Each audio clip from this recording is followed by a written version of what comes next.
Praise the lord. మన ప్రభువును రక్షకుడు అయినటువంటి యేసుక్రీస్తు నామమున మీకు శుభాలు తెలియజేస్తూ ఉన్నా.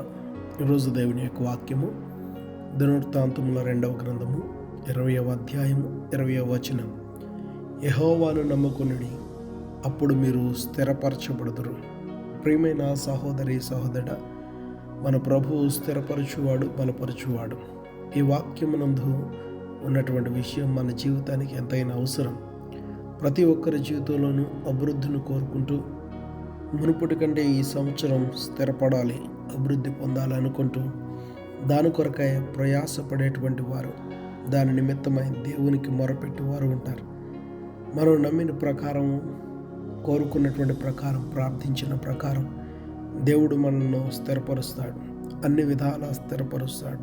ఉద్యోగంలో దేవుడు స్థిరపరుస్తాడు, వ్యాపారంలో దేవుడు స్థిరపరుస్తాడు, కుటుంబంలో దేవుడు స్థిరపరుస్తాడు, వ్యవసాయంలో దేవుడు స్థిరపరుస్తాడు, చదువుల్లో, అదే రీతిగా ఆరోగ్య విషయంలో, ఆర్థిక విషయాల్లో నిశ్చయముగా దేవాతి దేవుడు ఉన్నతమైనటువంటి తన కృప ద్వారా మిమ్మల్ని స్థిరపరిచి నడిపించునుగాక. అయితే దేవుడు కలుగు చేసేటువంటి ఈ స్థిరత్వాన్ని మనం పొందుకోవాలంటే ఈ యొక్క భూమిని, ఆకాశమును, అందులో ఉన్నటువంటి సకల ప్రాణులను కలుగు చేసినటువంటి దైవాన్ని తెలుసుకున్న వారమై ఆయన యందు నమ్మకాన్ని కలిగి ఉండాలి.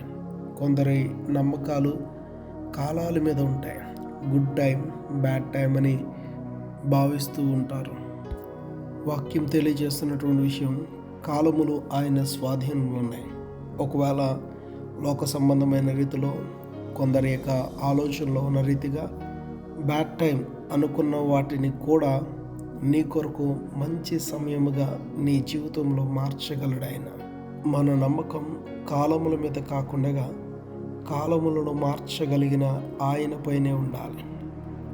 దేవునిని కాక నమ్మే ప్రతి భూ సంబంధమైనవి, మనుషుల చేత కలుగు చేయబడిన వాటిని, మూఢనమ్మకాలను పక్కన పెట్టి సమస్తానికి మూలమైనటువంటి యెహోవాను మనం నమ్మగలిగినటువంటి వారిగా ఉండాలి. దేవునిపై నీవు కలిగి ఉన్నటువంటి నమ్మకం నిన్ను స్థిరపరుస్తుంది. అట్టి నమ్మకాన్ని కలిగి ఉండి మీ యొక్క కుటుంబాలను, జీవితాలను స్థిరపరచుకుంటూ దేవుని కృపలో నడిపించబడుటకు దేవుని సహాయం మీకు మెండుగా కలుగునుగాక. ఆమేన్.